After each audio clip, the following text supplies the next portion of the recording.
प्रबल प्रेम के पाले पड़ के प्रभु को नियम बदलते देखा।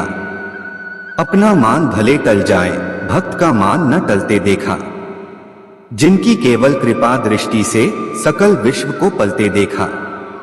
उसको गोकुल के माखन पर 100 बार मचलते देखा। नमस्कार साथियों, आपका स्वागत है आपके अपने चैनल अकेला प्राणी मोटिवेशनल में। इस वीडियो में हम कृष्ण की शिक्षाओं के माध्यम से जीवन की समस्याओं से निकलने के रास्तों की खोज करेंगे। हम सभी को जीवन में विभिन्न चुनौतियों का सामना करना पड़ता है, जैसे कि तनाव, असफलता और भ्रम। इन चुनौतियों से निपटना आसान नहीं है और हम अक्सर खुद को अकेला महसूस करते हैं। हम यह सोचते हैं कि हमारे साथ ही यह सब हो रहा है, लेकिन सच यह है कि सभी लोग इन चुनौतियों का सामना करते हैं। हमें बस सही दिशा में प्रयास करना है और कृष्ण की शिक्षाओं से हमें वह दिशा मिलती है। जब हम जीवन की चुनौतियों से जूझते हैं, तब हम अक्सर यह सोचते हैं कि हमें क्या करना चाहिए, लेकिन कृष्ण हमें सिखाते हैं कि हमें क्या नहीं करना चाहिए। वे हमें सिखाते हैं कि हमें अपने कर्म को देखें और फिर उसे परिवर्तित करें। यह एक महत्वपूर्ण शिक्षा है, क्योंकि जब हम अपने कर्म पर ध्यान देते हैं, तब हम जान पाते हैं कि हमारे जीवन में क्या गलत है और फिर हम उसे सुधारने की कोशिश कर सकते हैं। हम अक्सर यह सोचते हैं कि कृष्ण की शिक्षाएं केवल पुराने जमाने की हैं, लेकिन सच यह है कि वे आज भी प्रासंगिक हैं। क्योंकि कृष्ण की शिक्षाओं में हमें जीवन की समस्याओं से निकलने के लिए एक दिशा मिलती है और वह दिशा आज भी काम करती है। कृष्ण के उपदेशों को समझते हुए हम जानेंगे कि कैसे ये शिक्षाएं हमारे दैनिक जीवन में लागू हो सकती हैं। श्री कृष्ण ने हमें सिखाया कि हमें अपने जीवन में क्या करना चाहिए और क्या नहीं करना चाहिए। वे हमें सिखाते हैं कि हमें अपने कर्म का परिणाम स्वीकार करना चाहिए और फिर उसे सुधारने की कोशिश करें। यह एक महत्वपूर्ण शिक्षा है, क्योंकि जब हम अपने कर्म का परिणाम स्वीकार करते हैं, तब हम जान पाते हैं कि हमारे जीवन में क्या गलत है और फिर हम उसे सुधारने की कोशिश कर सकते हैं। कृष्ण हमें सिखाते हैं कि हमें अपने आत्मा की पहचान करनी चाहिए और फिर उसे सुधारने की कोशिश करें। यह एक महत्वपूर्ण शिक्षा है, क्योंकि जब हम अपनी आत्मा की पहचान करते हैं, तब हम जान पाते हैं कि हमारे जीवन में क्या गलत है और फिर हम उसे सुधारने की कोशिश कर सकते हैं। हमें बस कृष्ण की शिक्षाओं का पालन करना है और फिर हम अपने जीवन में सुधार ला सकते हैं। कृष्ण की शिक्षाओं में हमें जीवन की समस्याओं से निकलने के लिए एक दिशा मिलती है और वह दिशा आज भी काम करती है। हमें बस कृष्ण की शिक्षाओं का पालन करना है और फिर हम अपने जीवन में सुधार ला सकते हैं। क्योंकि कृष्ण की शिक्षाओं में हमें जीवन की समस्याओं से निकलने के लिए एक रास्ता मिलता है और वह रास्ता आज भी काम करता है। मुख्य बिंदु यह है कि कृष्ण हमें सिखाते हैं कि आत्मा की पहचान और धर्म का पालन कैसे हमारे जीवन को बेहतर बना सकता है। कृष्ण हमें सिखाते हैं कि हमें अपने आत्मा की पहचान करनी चाहिए और फिर उसे सुधारने की कोशिश करें। यह एक महत्वपूर्ण शिक्षा है, क्योंकि जब हम अपने आत्मा की पहचान करते हैं, तब हम जान पाते हैं कि हमारे जीवन में क्या गलत है और फिर हम उसे सुधारने की कोशिश कर सकते हैं। कृष्ण हमें सिखाते हैं कि हमें धर्म का पालन करना चाहिए और फिर हम अपने जीवन में सुधार ला सकते हैं। यह एक महत्वपूर्ण शिक्षा है, क्योंकि जब हम धर्म का पालन करते हैं, तब हम अपने जीवन में सुधार ला सकते हैं और फिर हम जीवन की समस्याओं से निकल सकते हैं। हमें बस कृष्ण की शिक्षाओं का पालन करना है और फिर हम अपने जीवन में सुधार ला सकते हैं। कृष्ण हमें सिखाते हैं कि हमें अपने जीवन में सुधार लाना चाहिए और फिर हम जीवन की समस्याओं से निकल सकते हैं। यह एक महत्वपूर्ण शिक्षा है, क्योंकि जब हम अपने जीवन में सुधार लाते हैं, तब हम जान पाते हैं कि हमारे जीवन में क्या गलत है और फिर हम उसे सुधारने की कोशिश कर सकते हैं। मित्रों, हम आपसे अनुरोध करते हैं कि इस वीडियो को अंत तक जरूर देखें, क्योंकि इसमें आपके लिए एक महत्वपूर्ण संदेश छुपा है अगर आपको हमारा यह प्रयास पसंद आए तो कृपया वीडियो को लाइक करें और नीचे कमेंट में जय श्री राधे कृष्ण लिखकर भगवान के प्रति अपना आभार व्यक्त करें। साथ ही हमारे चैनल अकेला प्राणी मोटिवेशनल को सब्सक्राइब करके बेल आइकन को ऑल पर सेट कर लें, जिससे हमारे प्रेरणादायक वीडियो सबसे पहले आपके पास पहुंच सके। तो चलिए अब बिना देर किए आगे बढ़ते हैं। श्री कृष्ण कहते हैं, वक्त के साथ सब कुछ बदलता है। किसी भी परिस्थिति में धैर्य नहीं खोना चाहिए, क्योंकि अगर आज आपके ऊपर दुखों का पहाड़ टूटा है तो भी यह वक्त चला जाएगा, और अगर आज आप किसी चीज को लेकर बेहद खुश हैं तो भी यह वक्त गुजर जाएगा। इसलिए हमेशा खुद को एक समान रखने की कोशिश करें। जिंदगी में कभी हार ना माने, बस चलते रहे और अडिग होकर जीवन की राह में कदम बढ़ाते रहे। इस दुनिया में मौजूद हर किसी इंसान के जीवन में कुछ ना कुछ दुख है। आपको खुद के आसपास जितने भी चेहरे नजर आते हैं, उन सभी को कुछ ना कुछ तकलीफ या परेशानी जरूर होगी। हर इंसान किसी ना किसी परेशानी से जी रहा है। असल मायने में वही इंसान जिंदगी जीना जानता है जो अपने दुख को नजरअंदाज करके सदैव जीवन में आगे बढ़ने का हुनर रखता है। वह कभी अपने दुख का रोना नहीं रोता। हाँ, एक बार तकलीफ में होने पर कदम भले ही डगमगा उठे, लेकिन कदम को रुकने नहीं देना है। हालात कैसे भी हों, बस चलते रहना है। यही जिंदगी है। किसी ने बड़े कमाल की बात कही है कि इस दुनिया में कोई भी इंसान आपके हाथ से कुछ भी छीन कर ले जा सकता है, लेकिन आपके नसीब से नहीं ले जा सकता। नसीब एक ऐसी ताकत है जिसे कोई बदल नहीं सकता। यह हमें सिखाता है कि मेहनत और ईमानदारी से काम करते रहना ही जीवन का असली मंत्र है। जो चीज़ आपके लिए बनी है वह लाख मुश्किलों के बाद भी आपको ज़रूर मिलेगी, और जो चीज़ आपकी नहीं है वह चाहे आपके पास कितने भी समय के लिए आ जाए, आखिरकार वह आपसे छिन जाएगी। हम अक्सर सोचते हैं कि कोई हमारा हक हमसे छीन ले गया, पर सच्चाई यह है कि जब तक आपके नसीब में कुछ लिखा है तब तक उसे आपसे कोई नहीं छीन सकता। बस एक बात समझनी जरूरी है, नसीब के साथ मेहनत भी उतनी ही अहमियत रखती है। बिना मेहनत के नसीब भी आपकी मदद नहीं करता। किसी ने सही कहा है कि कर्म ही पूजा है।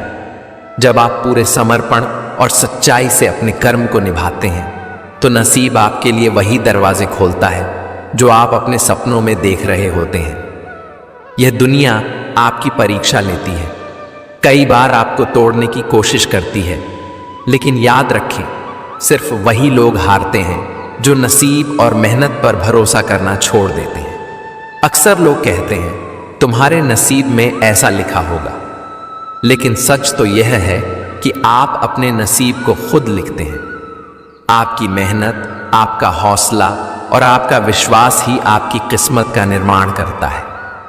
अगर आप खुद पर भरोसा रखेंगे तो आपका नसीब भी आपके साथ चलेगा। इसीलिए किसी भी चीज के खो जाने पर दुखी मत होइए। याद रखिए, जो आपके लिए है वह आपकी तरफ लौट कर आएगा, और जो आपके लिए नहीं है उसके पीछे भागने का कोई फायदा नहीं। जीवन में संतोष और धैर्य रखें और नसीब और मेहनत पर यकीन करते हुए आगे बढ़ते रहें। श्री कृष्ण भी कहते हैं, जो हुआ वह अच्छे के लिए हुआ, जो हो रहा है वह अच्छे के लिए हो रहा है, और जो होगा वह भी अच्छे के लिए ही होगा। यह विश्वास आपको हर परिस्थिति में मजबूत बनाए रखेगा। इसलिए अपनी मेहनत और नसीब पर भरोसा रखें और जीवन के हर पल को संजीदगी से जिएं। मित्रों, पुराने समय की बात है, एक महान विद्वान ब्राह्मण थे जिनका नाम आचार्य नित्यानंद था। आचार्य के परिवार में सिर्फ वे, उनकी पत्नी और उनका एक छोटा बेटा था। आचार्य का अधिकांश समय अध्ययन और लेखन में ही व्यतीत होता था। उन्होंने कई महत्वपूर्ण पुस्तकें और ग्रंथों की रचना की थी, परंतु वे अपने लेखन और ज्ञान में इतने व्यस्त रहते थे कि अपने इकलौते पुत्र रमेश पर ध्यान देने का समय ही नहीं मिल पाता था।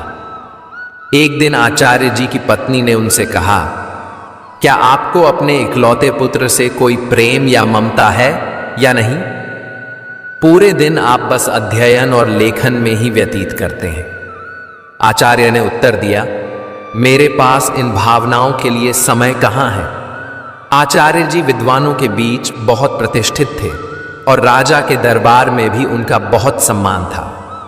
राजा ने कई बार उन्हें अपने दरबार में सलाहकार बनने के लिए अनुरोध किया था, लेकिन आचार्य जी हमेशा यह कहकर इनकार कर देते थे कि महाराज, आपकी सेवा में आने पर मुझे आपकी चापलूसी करनी पड़ेगी, जो मैं नहीं कर सकता।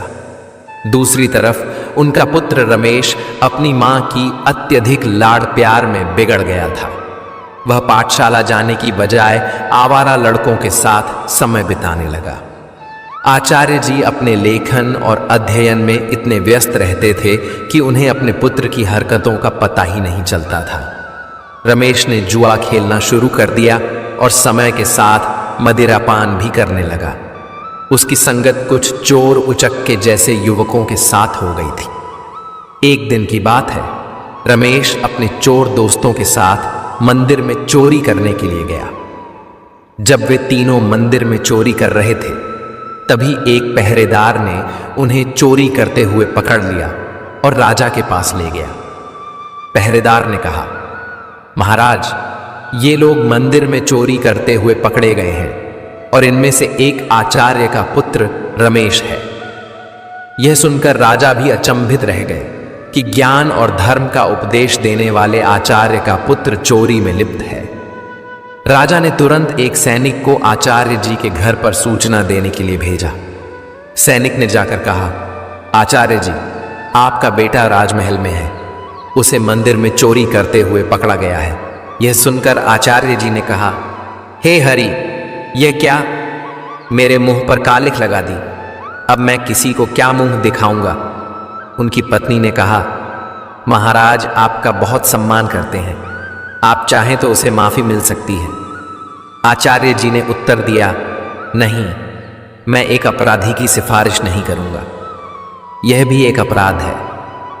उनकी पत्नी ने धमकी दी, अगर आप राजा के पास नहीं जाएंगे तो मैं अपनी जान दे दूंगी। इस प्रकार आचार्य जी ने अपने सिद्धांतों के आगे झुकने से इनकार कर दिया।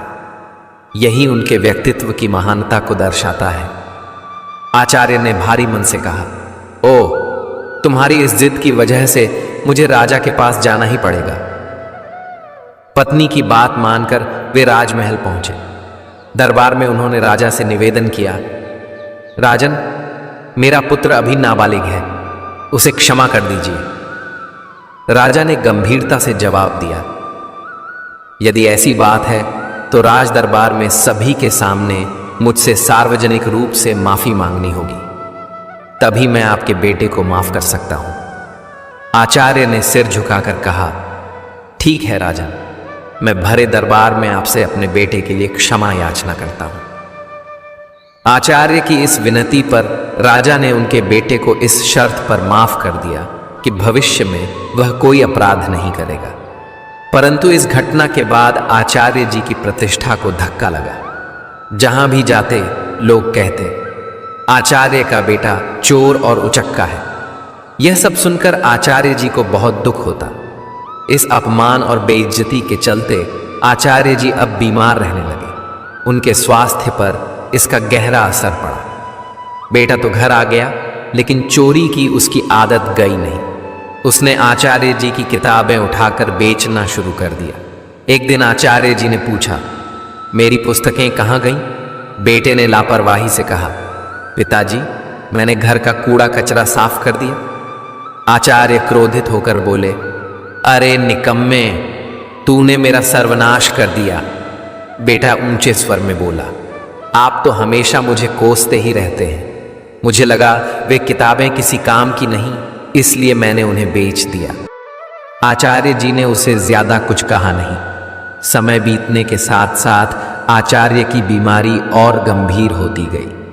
वे चिंतित थे कि उनकी पत्नी और आवारा बेटे का क्या होगा। वे बीमार थे, फिर भी एक महत्वपूर्ण ग्रंथ की रचना कर रहे थे। वे सोचते, मैं यह ग्रंथ पूरा करके ही मरूंगा। बीमारी के बावजूद वे दिन रात लिखते रहे। एक दिन उनका यह ग्रंथ पूरा हो गया।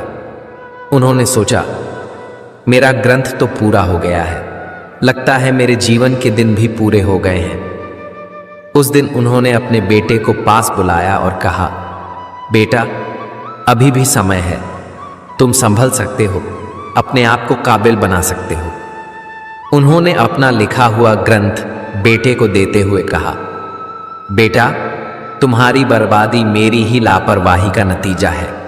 यह अमूल्य ग्रंथ संभाल कर रखो, तुम्हें देने के लिए मेरे पास कुछ और नहीं है।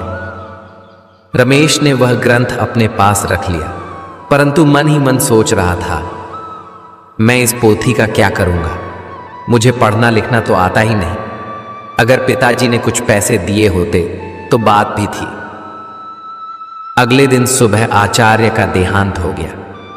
उनकी मृत्यु के बाद उनके परिवार पर मानो दुखों का पहाड़ टूट पड़ा। परंतु रमेश को इस बात की कोई चिंता नहीं थी। वह तो अपने पिताजी के सामान में धन की तलाश करने लगा। पिताजी ने मेरे लिए एक कौड़ी भी नहीं छोड़ी। रमेश निराश होकर बैठ गया। कुछ समय और बीता तो मां बेटे की हालत इतनी खराब हो गई कि खाने के भी लाले पड़ने लगे। एक दिन मां ने तंग आकर बेटे से कहा, बेटा, कुछ काम धंधा करके लाओ, नहीं तो हम भूखे मर जाएंगे। रमेश ने उदास मन से जवाब दिया, मां, मुझ जैसे अनपढ़ और बदनाम को कौन काम देगा। ये सुनकर मां ने सोचा, क्यों ना मैं राजा के पास जाऊं। मेरे पति का राजा बहुत सम्मान करते थे, शायद वह हमारी मदद कर दे। यह सोचकर वह राज दरबार पहुंची और राजा से गुहार लगाई, महाराज, हम भूखे मर रहे हैं, हमारी मदद कीजिए। राजा ने कड़े स्वर में कहा, क्या मदद? तुम्हारे पति को मैंने कई बार सलाहकार बनने के लिए अनुरोध किया था, लेकिन आचार्य हमेशा यह कहकर इनकार कर देते थे कि महाराज, आपकी सेवा में आने पर मुझे आपकी चापलूसी करनी पड़ेगी, जो मैं नहीं कर सकता। राजा ने कहा, तुम्हारा बेटा अब कमाने लायक है, मैं तुम्हारी कोई मदद नहीं कर सकता। निराश होकर मां घर लौट आई। घर पहुंचकर रमेश ने मां को अपने पिता की दी हुई पोथी दिखाते हुए पूछा, मां, पिताजी ने यह पोथी मुझे क्यों दी? मां ने दुखी स्वर में कहा, बेटा, यह तेरे पिता के ज्ञान की आखिरी निशानी है। रमेश ने उस पोथी को पढ़ने की कोशिश की, पर वह उसके लिए काला अक्षर भैंस बराबर थी। कुछ सोचकर वह अपने पड़ोस के हरीलाल के पास गया और बोला, हरीलाल काका, आप तो पढ़े लिखे हैं, क्या आप मुझे इस पोथी का मतलब बता सकते हैं? हरीलाल ने पोथी खोलकर देखा और बोले, इसमें तो बहुत कठिन श्लोक लिखे हैं, इनका अर्थ तो कोई महापंडित ही बता सकता है। रमेश निराश होकर वापस लौट आया। उसने कई जगह काम ढूंढने की कोशिश की, पर अपनी बुरी छवि के कारण किसी ने उसे काम पर रखने से इनकार कर दिया। वह जहां भी जाता, लोग उसे दुत्कार कर भगा देते थे। इस बीच उसकी मां भूख और बीमारी से कमजोर होती चली गई। अपनी मां की लाचारी और भूख देखकर रमेश ने खाने का इंतजाम करने की ठानी और घर से निकल पड़ा। चलते चलते उसकी नजर एक बगीचे पर पड़ी जिसमें फलों के पेड़ लगे हुए थे। उसे रहा न गया और वह बगीचे के अंदर चला गया। रमेश ने जल्दी से कुछ फल तोड़े, लेकिन तभी बगीचे का पहरेदार वहां आ गया। संयोग से वह बगीचा महाराज का था। एक बार फिर रमेश को पकड़कर महाराज के सामने पेश कर दिया गया। पहरेदार ने कहा, महाराज, यह आपके बगीचे से फल चुरा रहा था। राजा ने गुस्से में कहा, अरे, तुम्हारी अब तक आंखें नहीं खुली, तुमने फिर से चोरी की। रमेश गिड़गिड़ाकर बोला, महाराज, मैं कई दिनों से भूखा हूं। राजा ने ऊंची आवाज में कहा, चुप हो जाओ, अगर तुम आचार्य के पुत्र न होते तो तुम्हें सूली पर चढ़ा देता। तुम्हारी यही सजा है कि तुरंत मेरा राज्य छोड़ दो। राज्य से निकाले जाने की सजा पाकर जब बेचारा रमेश घर लौटा तो उसकी मां की मृत्यु हो चुकी थी, क्योंकि कई दिनों से उसने कुछ नहीं खाया था और उसे हमेशा चिंता सताती रहती थी कि मेरे जाने के बाद मेरे बेटे का क्या होगा। दुखी मन से उसने अपनी मां का अंतिम संस्कार किया और राज्य छोड़ने का निश्चय कर लिया। रमेश ने अपने पिता की दी हुई पोथी को संभालकर एक थैले में डाला और राज्य छोड़कर चल दिया। रमेश चलते चलते एक घने जंगल में पहुंचा और सोचा, यहीं फल फूल खाकर गुजारा करूंगा। वह एक पेड़ के नीचे बैठ गया और अपने पिता की पोथी को खोलकर फिर से पढ़ने की कोशिश करने लगा। शायद इसमें छिपे ज्ञान से मेरे दुखों का अंत हो जाए, उसने सोचा। बेचैनी में वह पोथी के पन्ने पलट रहा था, लेकिन उसे कुछ समझ नहीं आ रहा था। उसने सोचा, काश मैं पढ़ पाता। पिताजी ने मरते वक्त कहा था कि यह ग्रंथ अमूल्य है। अचानक हवा का एक तेज झोंका आया और पोथी में से कुछ पन्ने उड़ गए। रमेश ने उन पन्नों को पकड़ने की कोशिश की, पर वह असफल रहा। वह सोचने लगा, पता नहीं कितने पन्ने उड़ गए हैं। उसने पोथी को वापस बंद किया और आहरी करने के लिए पेड़ के नीचे सो गया। उसी जंगल में एक युवराज शिकार खेलने के लिए भटक रहा था। हवा में उड़ता हुआ पोथी का एक पन्ना उसके हाथ लग गया। उसने उसे देखा और पढ़ने लगा। किसी ने सुंदर हस्तलिपि में संस्कृत का श्लोक लिखा है, किंतु मैं संस्कृत नहीं जानता, युवराज ने सोचा। कुछ सोचकर उसने वह पन्ना अपनी जेब में रख लिया और शिकार की तलाश में आगे बढ़ गया। तभी उसकी नजर एक हिरण पर पड़ी और वह उसका पीछा करने लगा। हिरण अपनी जान बचाने के लिए एक प्राचीन मंदिर की दिशा में भागा और युवराज उस प्राचीन मंदिर में दाखिल हो गया। जंगल के बीच में यह एक प्राचीन मंदिर था, जहां कुछ वनवासी पूजा कर रहे थे।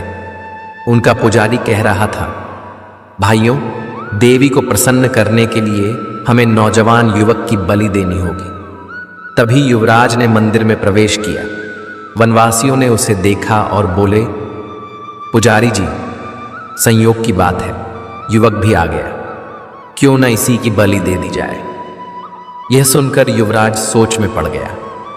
अगर मैंने इन्हें अपना असली परिचय दे दिया तो यह मुझे अवश्य ही बलि पर चढ़ा देंगे, क्योंकि यह शत्रु देश के राज्य का है। वनवासियों ने युवराज को रस्सियों से बांध दिया। तब युवराज ने कहा, पुजारी जी, मैं एक नीच कुल की संतान हूं, मेरी बलि देने से देवी अपवित्र हो जाएंगी। पुजारी ने हंसते हुए सख्त स्वर में कहा, अरे, देवी को बलि चाहिए, उन्हें नीच से कोई मतलब नहीं है। युवराज अपने जीवन से निराश हो गया और सोचने लगा, झूठ बोलकर भी मैं अपने प्राण नहीं बचा पा रहा हूं। जब उसे बलि के लिए लाया गया तो उसने कहा, भाइयों, बलि पर चढ़ाने से पहले मैं अपनी एक अंतिम इच्छा पूरी करना चाहता हूं। मेरी जेब में एक भोजपत्र है, क्या कोई उसे पढ़कर उसका अर्थ बता सकता है? मेरी यही अंतिम इच्छा है। पुजारी ने कहा, अवश्य लाओ, मैं तुम्हें उसका अर्थ बताता हूं। पुजारी ने उस ग्रंथ के पन्ने को अपने हाथ में उठाया और कहने लगा, इस भोजपत्र पर 2 श्लोक अंकित हैं। पहले का अर्थ है, एक झूठ कई झूठों को जन्म देता है और झूठा व्यक्ति अंततः मुसीबत में फंस जाता है। दूसरे श्लोक का भावार्थ है, किसी के प्राण लेना सरल है, परंतु किसी को जीवन देना अत्यंत कठिन है। युवराज यह सुनकर फूट फूट कर रोने लगा। पुजारी ने उससे पूछा, तुम रो क्यों रहे हो? युवराज ने रोते हुए कहा, यह दोनों श्लोक मुझ पर ही चरितार्थ होते हैं। यह सुनकर वनवासियों को अपनी गलती का एहसास हुआ। उनमें से एक आगे बढ़कर बोला, पुजारी जी, यह युवक सच कह रहा है, हमें इसे जबरदस्ती बलि पर चढ़ाने का कोई अधिकार नहीं है। तब वनवासियों ने युवराज को मुक्त कर दिया। पुजारी ने कहा, जाओ नौजवान, इस श्लोक ने हमारी आंखें खोल दी हैं। हम आज के बाद देवी को किसी जीव की बलि नहीं चढ़ाएंगे। युवराज ने उनका धन्यवाद किया और महल की ओर चल दिया। लौटते समय वह विचारों में खोया हुआ था और सोच रहा था, यह भोजपत्र कितना अनमोल है, इसने मेरे प्राण बचाए। हो सकता है ऐसे सुंदर उपदेशों वाले और भी पन्ने हों। महल वापस पहुंचकर युवराज ने अपने पिता के चरणों में प्रणाम किया और कहा, पिताजी, आपने मुझे शिकार खेलकर जीवों की हत्या करने से मना किया था। मैंने आपसे झूठ बोलकर शिकार खेलने गया और मुसीबत में फंस गया, परंतु इन श्लोकों ने मेरे प्राण बचा लिए। फिर युवराज ने राजा विक्रम को अपनी आपबीती सुना दी। उसने कहा, ऐसे श्लोक जो दूसरों को अहिंसा की शिक्षा देते हैं और जिन्होंने मेरे प्राण बचाए, मेरे लिए हजारों मोहरों के बराबर हैं। पिताजी, इस भोजपत्र पर पन्नों की संख्या 3 लिखी है। ये किसी अनमोल पोथी के हिस्से हैं। राजा विक्रम ने यह सुनकर अपने कुछ सैनिकों को बुलाया और उन्हें भोजपत्र दिखाते हुए आदेश दिया, जो भी ऐसे श्लोकों से सजे भोजपत्र खोजकर लाएगा उसे ऊंचा पद और पुरस्कार भी दिया जाएगा। दूसरी ओर आचार्य जी का बेटा रमेश महीनों जंगलों में भटकता रहा। भटकते भटकते वह राजा विक्रम के राज्य में आ पहुंचा। नगर में आकर उसने कई लोगों से सहायता मांगी, परंतु हर कोई उसे दुत्कार कर भगा देता था, क्योंकि इतने दिनों से भटकते भटकते रमेश एक भिखारी जैसा दिखने लगा था। एक दिन की बात है, भूखा प्यासा रमेश राजमहल की तरफ से निकल रहा था और उसे जोर की भूख लगी थी। वह सोचने लगा कि अब भूख के मारे उसकी जान निकली जा रही है। तभी अचानक राजमहल की रसोई से खाने की महक उसकी नाक में आ गई। अनायास ही वह उस मोहक सुगंध की ओर खींचता चला गया और सीधा रसोई घर में जा पहुंचा। वहां जाकर उसने रसोइये से कहा, भाई मुझे 2 रोटी दे दो, बहुत भूखा हूं। रसोइये ने उसे दुत्कारते हुए कहा, जा भाग यहां से। लेकिन रमेश की भूख इतनी बढ़ चुकी थी कि उससे सहन नहीं हो रही थी। उसने मौके का फायदा उठाकर रसोइये से नजरें बचाई और 2-3 रोटियां उठाकर अपने थैले में डाल दी। दुर्भाग्य से रसोइये की नजर उस पर पड़ गई। उसने रमेश का हाथ पकड़ लिया और गुस्से में बोला, अरे रोटी चोर, चल तुझे महाराज के सामने ले चलता हूं। रमेश भूख के कारण चल भी नहीं पा रहा था और रसोइया उसे खींचता हुआ महाराज के पास ले गया। उसने कहा, महाराज, ये भिखारी लड़का राजमहल की रसोई में घुस आया और यहां से रोटियां चुराई हैं जो इसके थैले में है। महाराज ने सिपाहियों को आदेश दिया, इसके थैले को उल्टा कर दिया जाए। एक सिपाही आगे बढ़ा और रमेश का थैला छीना और उसे उल्टा कर दिया। थैले से रोटियों के साथ साथ वह ग्रंथ भी निकल आया जो रमेश के पिता ने लिखा था। उसी समय युवराज भी वहां से गुजर रहे थे। ग्रंथ को देखते ही युवराज की आंखें चमक उठी। उसने तुरंत ग्रंथ को उठा लिया और खुशी से चिल्ला उठा, अरे यह तो वही अनमोल पोथी है जिसकी हमें महीनों से तलाश थी। फिर युवराज ने रमेश की ओर देखा और आदरपूर्वक अपने सिपाही से कहा, इस धनवान लड़के को सम्मान से बिठाया जाए। फिर उस लड़के को एक सिंहासन पर बैठाया गया। युवराज ने पूछा, भाई तुम्हारा नाम क्या है? लड़के ने कहा, मेरा नाम रमेश है। युवराज ने कहा, इतनी अनमोल संपत्ति होने के बावजूद भी तुम भीख मांग रहे हो। मैं इस पोथी के लिए तुम्हें 50,000 स्वर्ण मुद्राएं देने को तैयार हूं। रमेश यह सुनकर एकदम अचंभित रह गया और बोला, क्या कहा? 50,000 स्वर्ण मुद्राएं? कम नहीं है महाराज। मैं सोच रहा था कि लाखों की संपत्ति रखते हुए भी मैं भूखा मर रहा था। फिर उसने कहा, मित्र, इस पोथी के वचनों ने सदा मुझे पतन के गड्ढे में गिरने से बचाया है और मेरे प्राणों की रक्षा की है, लेकिन मेरी आंखें बार बार ठोकर खाकर भी नहीं खुली। युवराज ने पोथी खोली और रमेश को पहले और दूसरे पन्ने के श्लोक सुनाने लगा। उसमें लिखा था, अविद्या सारे कपटों की जननी है और संकटों में ही अपने और पराये की पहचान होती है।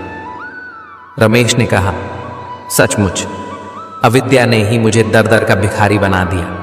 अगर मैंने बचपन में ही विद्या ग्रहण की होती तो आज मैं भी अपने पिता की तरह एक विद्वान होता।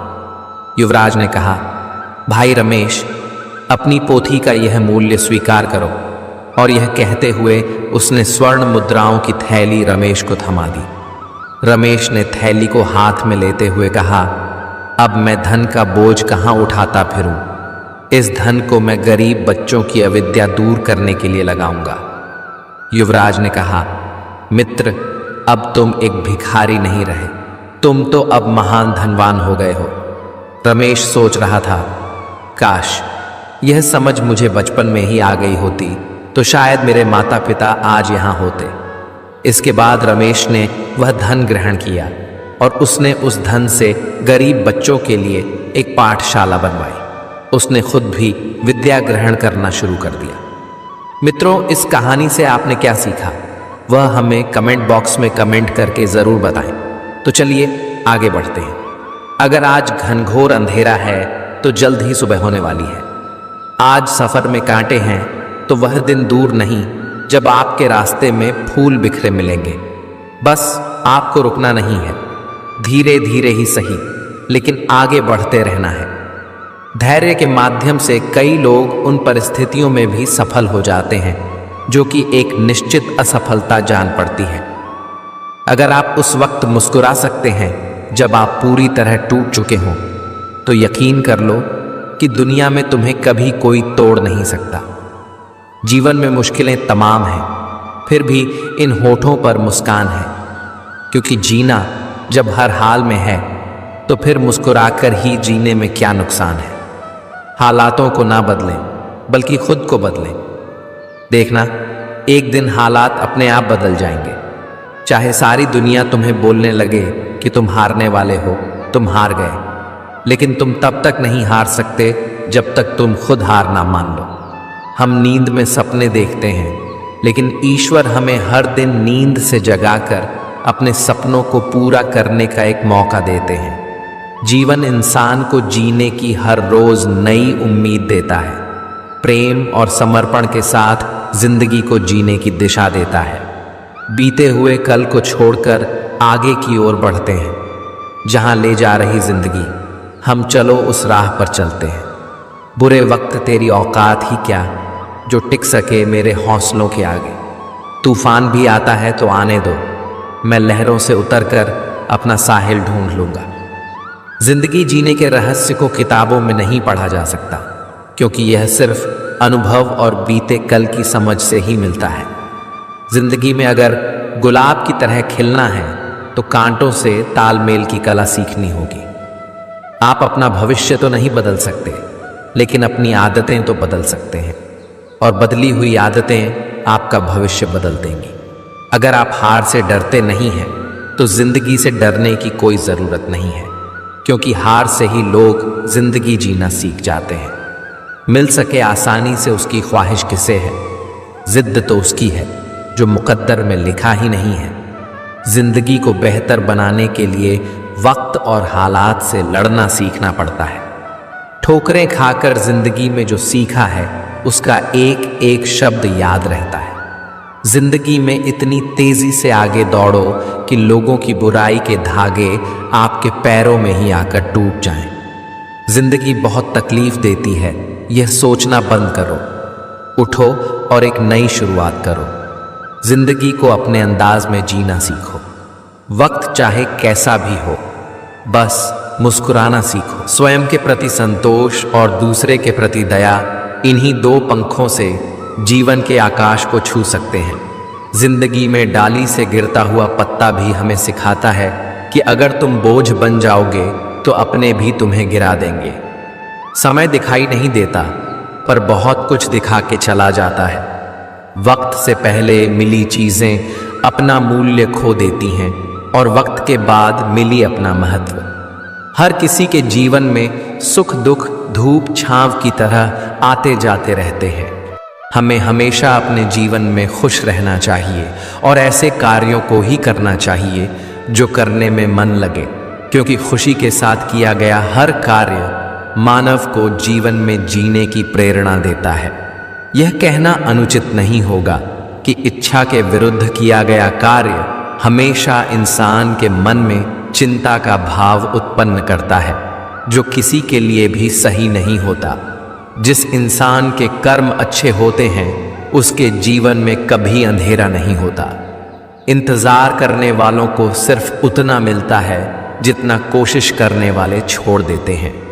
कुछ बोलने और तोड़ने में केवल एक पल लगता है, जबकि बनाने और मनाने में पूरा जीवन लग जाता है। गिरने पर भी हर बार उठ जाना और दोबारा कोशिश करना ही असली जीत है। पैर में लगने वाली चोट संभल कर चलना सिखाती है और मन में लगने वाली चोट समझदारी से जीना सिखाती है। काबिल लोग न तो किसी से दबते हैं और न ही किसी को दबाते हैं। जवाब देना उन्हें भी खूब आता है, पर कीचड़ में पत्थर कौन मारे ये सोचकर चुप रह जाते हैं। कमज़ोर तब रुकते हैं जब वे थक जाते, और विजेता तब रुकते हैं जब वे जीत जाते हैं। शब्द और व्यक्ति एक ही होते हैं, बस अर्थ बदल जाते हैं। जो हमसे प्यार करते हैं उनके लिए हम हमेशा सही, और जो लोग दिखावा करते हैं उनके लिए हमेशा गलत। खोकर पाने का मज़ा ही कुछ और है, रोकर मुस्कुराने का मज़ा ही कुछ और है। हार तो जिंदगी का हिस्सा है मेरे दोस्त, हारने के बाद जीतने का मज़ा ही कुछ और है।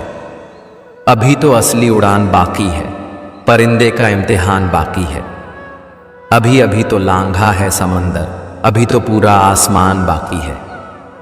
पतझड़ हुए बिना पेड़ों पर नए पत्ते नहीं आते, कठिनाई और संघर्ष सहे बिना अच्छे दिन नहीं आते। आपका लक्ष्य चाहे कितना भी कठिन क्यों ना हो, अगर एक बार ठान लिया तो पीछे मुड़कर मत देखना, क्योंकि भाग्य भी हमेशा साहसी लोगों का ही साथ देता है। ईश्वर जिन्हें ऊंचाई पर पहुंचाना चाहते हैं उन्हें सबसे ज़्यादा तकलीफ देते हैं, ताकि तकलीफ से लड़ते लड़ते वे एक दिन मंजिल पर पहुंच जाएं। आज बादलों ने फिर साजिश की, जहां मेरा घर था वहीं बारिश की। अगर फलक को जिद है बिजलियां गिराने की, तो हमें भी जिद है वहीं पर आशियां बसाने की। जिस तरह हवा एक दिशा में नहीं बहती है, समय समय पर बदलती रहती है, उसी प्रकार आदमी की किस्मत भी समय समय पर बदलती रहती है। इसलिए समय खराब है तो परेशान ना हो, बस समय का इंतजार करें, क्योंकि समय जरूर बदलेगा। एक चिड़िया ने मधुमक्खी से पूछा, तुम इतनी मेहनत से शहद बनाती हो और इंसान आकर उसे चुरा ले जाता है, तुम्हें बुरा नहीं लगता? मधुमक्खी ने बहुत सुंदर जवाब दिया, इंसान मेरा शहद ही चुरा सकता है, पर मेरी शहद बनाने की कला नहीं। जब तक इंसान के जीवन में सुख दुख आएंगे नहीं, तब तक इंसान को यह एहसास कैसे होगा कि जीवन में क्या सही है और क्या गलत है। पानी में गिरने से किसी की जान नहीं जाती, जान तभी जाती है जब तैरना नहीं आता। परिस्थितियां कभी समस्या नहीं बनती, समस्या तभी बनती है जब हमें परिस्थितियों से निपटना नहीं आता। अपने हालातों पर कभी अफसोस नहीं करना चाहिए, क्योंकि जिनके हालात खराब होते हैं वही लोग अक्सर जिंदगी में सफलता प्राप्त करते हैं। अपनी भावनाओं को नियंत्रण करना सीखो, क्योंकि हमारी जिंदगी के अधिकतर दुख हमें हमारी भावनाओं में बहने की वजह से ही मिलते हैं। किसी ने घड़े से पूछा, तुम इतने ठंडे क्यों हो? घड़े ने उत्तर दिया, जिसका अतीत भी मिट्टी और भविष्य भी मिट्टी हो, उसे किस बात पर गर्मी होगी। कोई अपनी जिंदगी में बहुत अकेला है और कोई अपनी जिंदगी में अकेला ही बहुत है। कामयाब होने के लिए अकेला ही आगे बढ़ना पड़ता है। लोग तो तभी साथ आते हैं जब आप कामयाब हो जाते हैं। दीपक बोलता नहीं है, प्रकाश ही उसका परिचय देता है। ठीक उसी प्रकार आप अपने बारे में कुछ न बोलें, अच्छे कर्म करते रहें, वही आपका परिचय देंगे। जिंदगी में कुछ कठिन फैसले लेने पड़ते हैं और यही फैसले एक दिन आपकी पूरी जिंदगी बदल देते हैं। अपना और पराया क्या है, मुझे तो बस यही पता है। जो भावनाओं को समझे वह अपना, और जो भावनाओं से परे हो वह पराया। जो दूर रहकर भी पास हो वह अपना, और जो पास रहकर भी दूर हो वह पराया। जिंदगी मुश्किलों से भरी हुई है, हौसला हमें अपने अंदर भरना है। मुश्किलें हर एक इंसान पर आती हैं, कोई निखर जाता है तो कोई बिखर जाता है।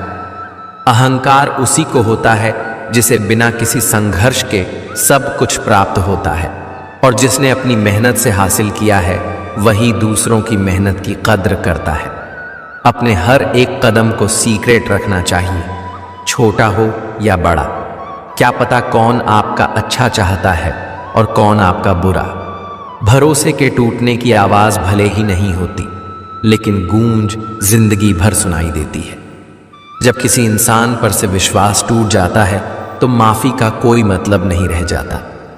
कोशिश ऐसी करनी चाहिए कि हारते हारते कब जीत जाएं पता भी ना चले। कभी हार मत मानो, क्योंकि एक पल में खेल बदल सकता है और आप जीत सकते हैं। कर्म भूमि की दुनिया में श्रम सभी को करना है। भगवान सिर्फ लकीरें देता है, रंग हमें ही भरना है। परिंदों को मंजिल मिलेगी या ना मिलेगी, ये फैले हुए उनके पंख बोलते हैं। वे लोग रहते हैं खामोश अक्सर जमाने में, जिनके हुनर बोलते हैं। क्यों हारता है अगर कोई साथ नहीं है? क्या खुद का साया भी तेरे पास नहीं है? ये हाथ जो तेरे साथ ही हैं, तू एक अकेला काफी है। नाम और पहचान भले ही छोटी हो, मगर खुद की होनी चाहिए। सभी का सम्मान करना बहुत अच्छी बात है, पर आत्मसम्मान के साथ जीना खुद की पहचान है। आंखों में पानी रखो, होठों पर चिंगारी रखो। जिंदा रहना है तो तरकीबें बहुत सारी रखो। राह के पत्थर से बढ़कर कुछ नहीं है। मंजिलें रास्ते आवाज देते हैं, सफर जारी रखो। आनंद एक आभास है जिसे हर कोई ढूंढता है। दुख एक अनुभव है जो आज हर एक के पास है।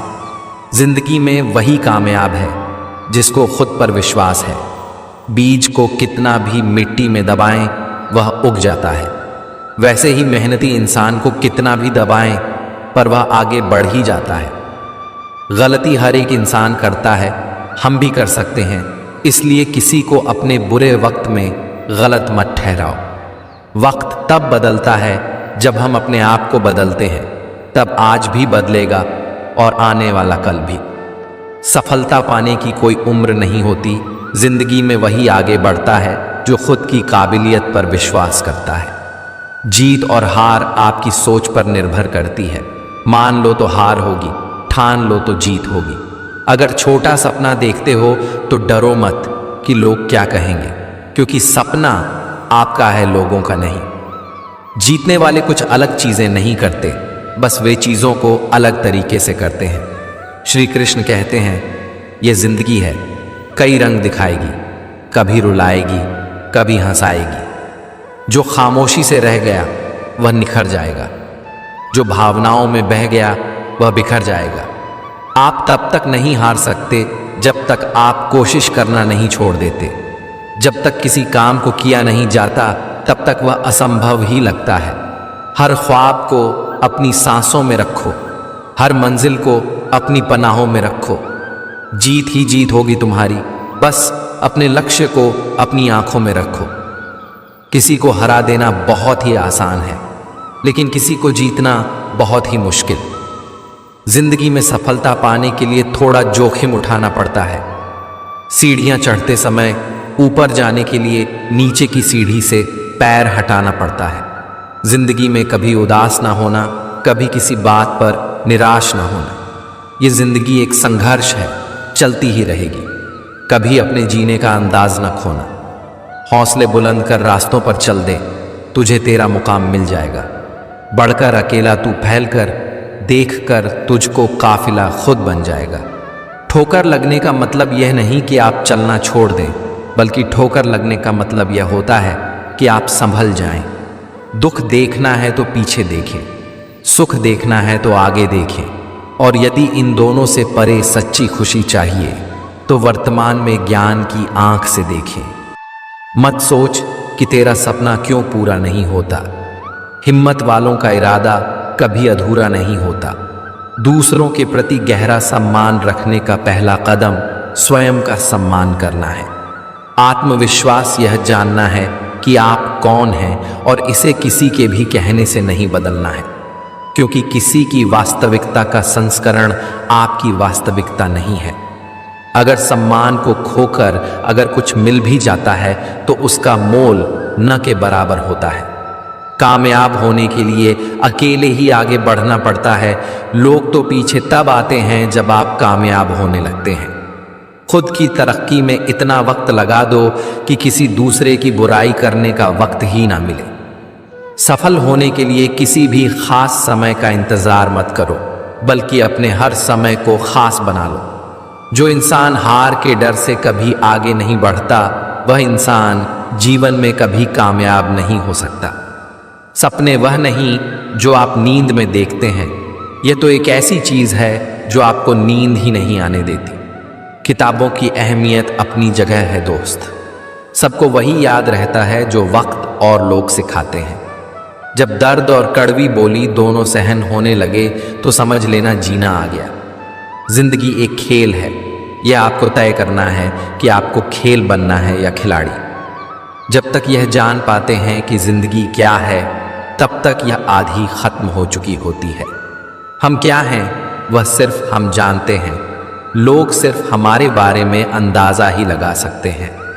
हमें अपनी जिंदगी जीतना सीखना चाहिए, क्योंकि हम एक दिन मौत से तो हार ही जाएंगे। शिखर तक पहुंचने के लिए ताकत चाहिए हो, चाहे वह माउंट एवरेस्ट का शिखर हो या आपके पेशे का। सफलता हमारा परिचय दुनिया को करवाती है और असफलता हमें दुनिया का परिचय करवाती है। सफलता हमेशा अच्छे विचारों से आती है और अच्छे विचार अच्छे लोगों के संपर्क से आते हैं। समय और जिंदगी दुनिया के सर्वश्रेष्ठ शिक्षक हैं। जिंदगी समय का सदुपयोग सिखाती है और समय हमें जिंदगी की कीमत सिखाता है। जो बदला जा सके उसे बदलिए, जो बदला न जा सके उसे स्वीकारें और जो स्वीकारा न जा सके उससे दूर हो जाइए। लेकिन खुद को खुश रखिए, वह भी एक बड़ी जिम्मेदारी है। अगर एक बार आप असफल हो गए तो जरूरी नहीं कि आप हर बार असफल हो जाएंगे। आप अपने ऊपर विश्वास रखें तो एक दिन जरूर आएगा जब आप सफल हो जाएंगे। कुछ नया करने में संकोच मत करो। यह मत सोचो हार होगी। हार तो कभी नहीं होती, या तो जीत मिलेगी या फिर सीख। जो लोग विपरीत परिस्थितियों में भी सकारात्मक सोचते हैं, उनके जीवन की कई परेशानियां कम हो जाती हैं। ऐसे हालातों में नकारात्मक विचार हमारे काम को और ज्यादा बिगाड़ सकते हैं। इसीलिए हमेशा सकारात्मक रहना चाहिए। यह जिंदगी एक संघर्ष है, चलती रहेगी। कभी अपने जीने का अंदाज मत खोना। खुश रहना है तो जिंदगी के फैसले अपनी परिस्थिति को देख कर लो। दुनिया को देखकर जो फैसले लेते हैं वह दुखी ही रहते हैं। जिंदगी बदलने के लिए लड़ना पड़ता है और आसान करने के लिए समझना पड़ता है।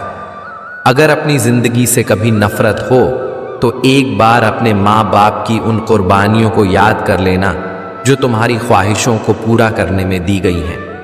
जरूरत से ज्यादा अच्छे बनोगे तो लोग नींबू समझकर निचोड़ देंगे। हमें अपनी जिंदगी में नकारात्मक सोच को तुरंत बदल लेना चाहिए। जब आपकी सोच सकारात्मक होगी तभी आपको कामयाबी मिलना शुरू। मिट्टी का मटका और परिवार की कीमत सिर्फ बनाने वाले को ही पता होती है, तोड़ने वाले को नहीं। जिंदगी में मित्र और चित्र अगर दिल से बनाओगे तो उनके रंग जरूर निखर कर आएंगे। नाकामयाब लोग दुनिया के डर से अपने फैसले बदल देते हैं और कामयाब लोग अपने फैसले से पूरी दुनिया बदल देते हैं। लोगों को उतना ही बोलो जितना सुन सको। सिर्फ बोलने की हिम्मत नहीं होनी चाहिए, सुनने की भी हिम्मत होनी चाहिए, क्योंकि बात सिर्फ आत्मसम्मान की होती है। वरना जो सुन सकता है वह सुना भी सकता है और जो सुना सकता है वह सुन नहीं सकता। दूसरों की भावनाओं का हमेशा सम्मान करें। हो सकता है कि यह आपके लिए कुछ भी ना हो, लेकिन उसके लिए बहुत कुछ है। अच्छी जिंदगी जीने के बस दो ही तरीके हैं। एक, जो पसंद है उसे हासिल कर लो, या जो हासिल है उसे पसंद करना सीख लो। जीवन के हर मोड़ पर सुनहरी यादों को रहने दो। जुबान पर हर वक्त मिठास रहने दो। यह अंदाज है जीने का। न खुद उदास रहो, न किसी को रहने दो। उनसे मत डरिए जो बहस करते हैं, बल्कि उनसे डरिए जो छल करते हैं। जिंदगी में कभी उदास मत होना, कभी किसी बात पर नाराज मत होना। इंतजार करने वालों को सिर्फ उतना मिलता है जितना कोशिश करने वाले छोड़ देते हैं। मैदान में हारा हुआ इंसान फिर भी जीत सकता है, लेकिन मन से हारा हुआ इंसान कभी नहीं जीत सकता। जिंदगी में यह मायने नहीं रखता कि आपने जिंदगी को कितना जिया, बल्कि मायने यह रखता है कि आप जिंदगी में कितने खुश रहे। आप अपने जीवन में जब तक कमाओ, जब तक महंगी चीजें सस्ती ना लगने लगे। ख्वाहिशें कम हों तो पत्थरों पर भी नींद आ जाती है, वरना मखमल का बिस्तर भी चुभता है। रास्ते कहाँ खत्म होते हैं जिंदगी के सफर में, मंजिलें तो वही हैं जहां ख्वाहिशें थम जाएं। माफी मांगने का यह मतलब नहीं है कि कौन गलत है कौन सही। असली मतलब यह है कि हम उस रिश्ते को खोना नहीं चाहते। जिस दिन आपको पता चलेगा कि नेकी करने से मन को शांति मिलती है, उस दिन आप बुरा काम करना छोड़ देंगे। बच्चे को उपहार ना दिया जाए तो वह कुछ ही समय रोएगा, मगर संस्कार ना दिए जाएं तो वह जीवन भर रोएगा। दो बातों की गिनती करना छोड़ दें, खुद का दुख और दूसरों का सुख, जिंदगी आसान हो जाएगी। जीवन में कोई भी काम तब तक कठिन लगता है जब तक उसे करने के लिए आप अपना कदम नहीं उठाते। यदि मंजिल ना मिले तो रास्ते बदलो, क्योंकि वृक्ष अपनी पत्तियां बदलते हैं, जड़ें नहीं। एक सपने के टूटकर बिखर जाने के बाद दूसरा सपना देखने के हौसले को जिंदगी कहते हैं। गिरने पर भी हर बार उठ जाना और दोबारा कोशिश करना ही असली जीत है। नसीब हर किसी का अच्छा नहीं होता, अपना नसीब खुद बनाना पड़ता है। जो अपना नसीब बनाता है वही इतिहास रचता है। एक बात जिंदगी भर याद रखिए, आपका खुश रहना ही आपका बुरा चाहने वालों के लिए सबसे बड़ी सजा है। जिंदगी में अगर ज्यादा कठिनाइयां आए तो उदास मत होना, बस यह बात याद रखना कि मुश्किल रोल अच्छे एक्टर को ही दिए जाते हैं। जिन्हें किसी चीज का लालच नहीं होता है, वह जिंदगी में अपना काम बहुत जिम्मेदारी से करते हैं। जो इंसान यह कहता है मैंने जीवन में कभी गलती नहीं की, तब समझ लेना कि उस इंसान ने कभी कुछ नया करने की कोशिश ही नहीं की। अगर जीवन में जंग अपनों से हो तो उसे हार जाना चाहिए, क्योंकि जिंदगी में कुछ रिश्ते बहुत अनमोल होते हैं। यहाँ रोटी नहीं, उम्मीद सबको जिंदा रखती है। जो सड़कों पर भी सोते हैं, सिरहाने ख्वाब रखते हैं। कमाल का ताना दिया आज मंदिर में भगवान ने, मांगने ही आते हो, कभी मिलने भी आया करो। उम्मीदों से बंधा एक जिद्दी परिंदा है इंसान, जो घायल भी उम्मीदों से है और जिंदा भी उम्मीदों पर है। जिंदगी में हर मौके का फायदा उठाओ, लेकिन किसी के विश्वास का नहीं। हर रोता हुआ लम्हा मुस्कुराएगा, सब्र रख ए दोस्त, वक्त अपना भी आएगा। कुछ मिनट में जिंदगी नहीं बदलती, लेकिन मिनट में सोच कर लिया हुआ फैसला पूरी जिंदगी बदल देता है। इसलिए फैसलों को अहमियत दीजिए। जिंदगी तो सभी के लिए एक जैसी है, फर्क सिर्फ इतना है कि कोई दिल से जी रहा है तो कोई दिल रखने के लिए जी रहा है। जीवन बांसुरी की तरह है, जिसमें बाधाओं रूपी कितने भी छेद क्यों ना हो, लेकिन जिसको उसे बजाना आ गया, उसे जीवन जीना आ गया। जिंदगी बड़ी अजीब होती है, कभी हार तो कभी जीत होती है। तमन्ना रखो समुद्र की गहराई छूने की, किनारों पर तो बस जिंदगी की शुरुआत होती है। जिंदगी की असल उड़ान अभी बाकी है, जिंदगी के कई इम्तिहान अभी बाकी हैं। अभी तो नापी है मुट्ठी भर जमीन हमने, अभी तो सारा आसमान बाकी है। जिंदगी 2 दिन की है, एक दिन आपके पक्ष में है और एक दिन आपके खिलाफ। जिस दिन आपके पक्ष में हो उस दिन गुरूर मत करना, जिस दिन आपके खिलाफ हो उस दिन सब्र करना। हमारा जीवन हमें भगवान द्वारा दिया गया एक अनमोल उपहार है। अगर हम अपने जीवन को दुखी मन से या परेशान होकर व्यतीत करेंगे तो हम भगवान द्वारा दिए गए इस अनमोल उपहार की अवहेलना करेंगे। इसलिए जीवन में चाहे कैसी भी परिस्थिति हो और हमें चाहे कितनी भी मुसीबतों का सामना क्यों न करना पड़े, हमें हमेशा खुश रहने का प्रयास करना चाहिए, क्योंकि जीवन का दूसरा नाम ही संघर्ष है। जिंदगी में किसी भी मंजिल या मुकाम को पाने के लिए सबसे आवश्यक चीज आपकी मेहनत तथा आपका धैर्य है। अगर आप ईमानदारी से मेहनत करते हुए तथा कभी भी धैर्य न खोते हुए अपनी मंजिल की तरफ कदम बढ़ाते हैं तो दुनिया की कोई भी ताकत तथा कोई भी अड़चन आपको सफल होने से नहीं रोक सकती। जीवन का दूसरा नाम ही संघर्ष है। जिंदगी में उतार चढ़ाव तो हमेशा ही आते रहते हैं। धूप के बाद छांव और दुख के बाद सुख, यही जीवन का सार है। हमें इस बात को अच्छी तरह से समझ लेना चाहिए कि जीवन में कोई भी चीज हमेशा एक समान नहीं रहती है। यदि आपके पास जो कुछ है उससे आप संतुष्ट हो और खुश हो तो आप बहुत अमीर हो। खुशियों का कोई रास्ता नहीं होता, खुश रहना ही रास्ता है। कुछ भी आसान नहीं है जिंदगी की राह पर हिम्मत वालों के लिए सब आसान हो जाता है। अपनी खुशियों का राज किसी को ना बताएं, क्योंकि लोग दूसरे की खुशी देख नहीं सकते। कई रंग हैं जिंदगी के, बस उसे देखने का नजरिया चाहिए। खुशी ही पाओगे इसमें, बस उसे पाने का दिल में जज्बा चाहिए। जिंदगी में पछतावा करना छोड़ दो, बल्कि कुछ ऐसा करो कि लोग आपको छोड़कर पछताएं।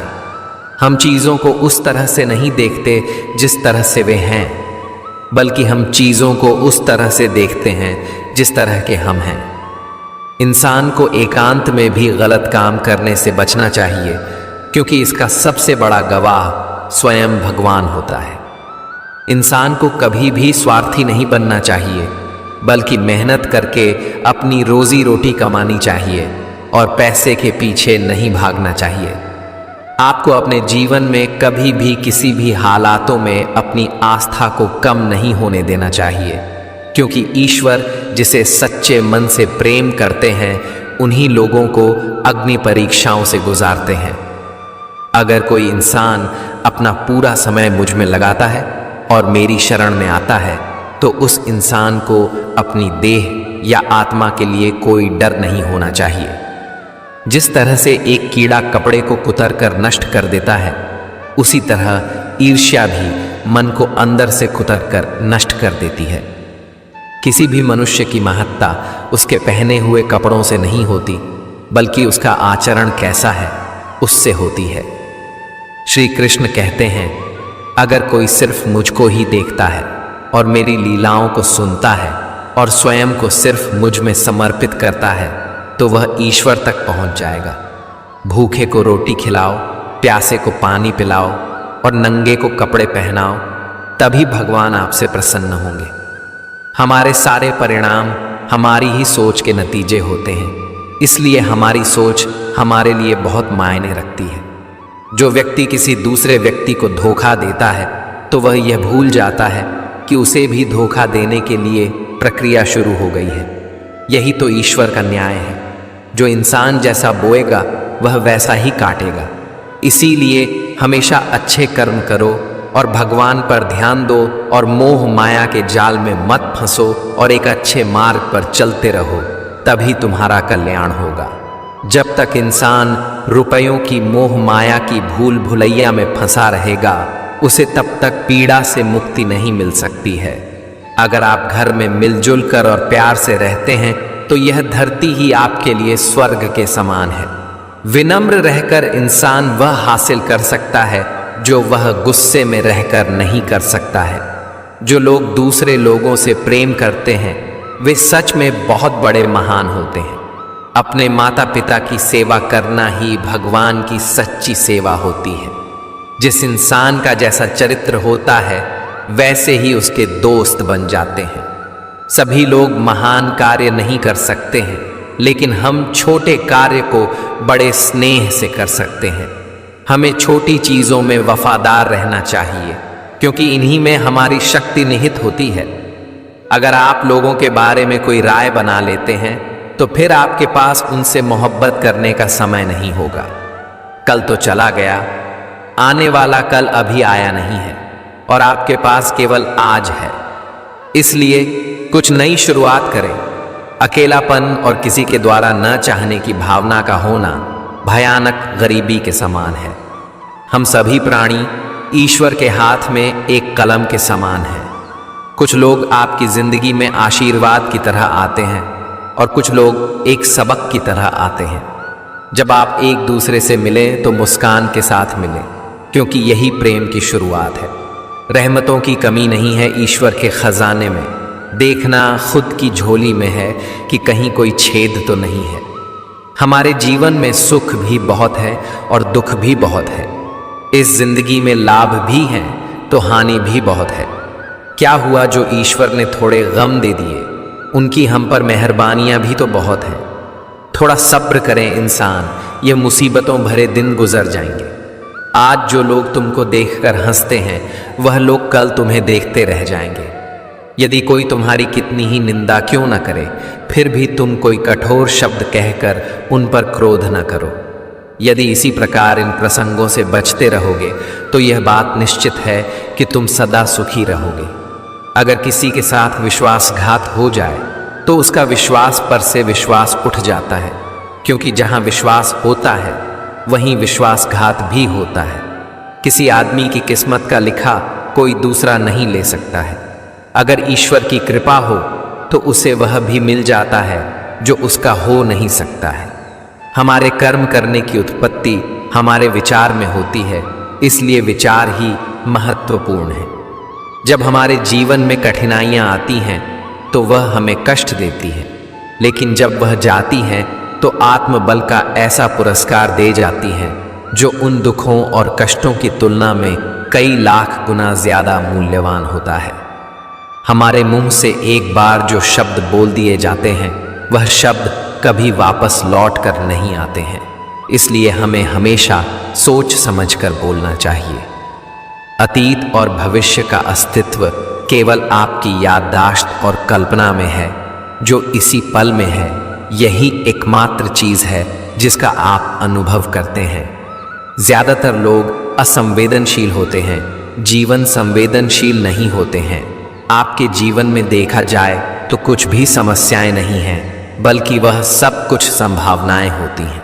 आप लोग अपनी हालत के कारण दुखी नहीं हैं, बल्कि आप अपनी कल्पना के कारण दुखी हैं। अधिकतर लोग पिंजरे में बंद पंछी की तरह रहते हैं। पिंजरे का दरवाज़ा तो खुला है, लेकिन वह पिंजरे में इतने व्यस्त हैं कि कोई और संभावना उन्हें दिखती नहीं है। आप लोगों की ज़्यादातर इच्छाएं वास्तव में आपकी नहीं होती हैं, बस आप लोग उन्हें अपने सामाजिक परिवेश से उठ खुश रहना बस आनंद की एक छाया है।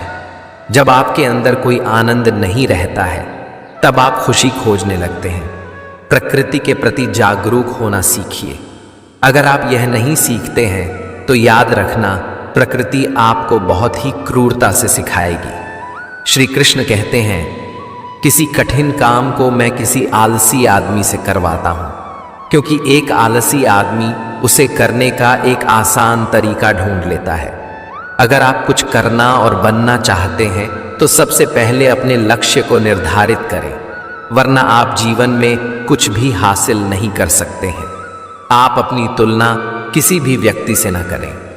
अगर आप ऐसा करते हैं तो आप खुद अपनी बेइज्जती करते हैं। सफलता मिलने के बाद खुशियां मनाना सही है, पर अपनी गलतियों से सीखना और भी जरूरी है।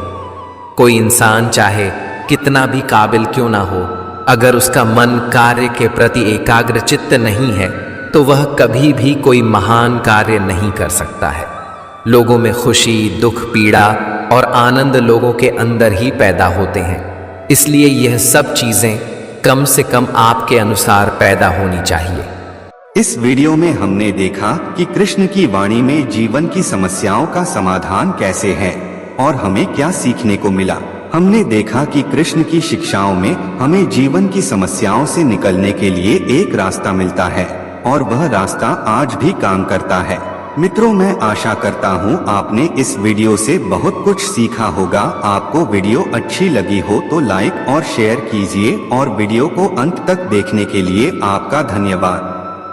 यदि आपके पास कृष्ण के संदेश की अपनी व्याख्या पर कोई विचार हैं, तो कृपया नीचे कमेंट बॉक्स में साझा करें और अधिक प्रेरणादायक वीडियो देखने के लिए हमारे चैनल अकेला प्राणी मोटिवेशनल को सब्सक्राइब करना न भूलें और आइए आत्मखोज की इस यात्रा को साथ मिलकर जारी रखें। आप सदैव खुश रहें, मस्त रहें व स्वस्थ रहें, यही प्रभु से कामना है। जय जय श्री राधे कृष्णा।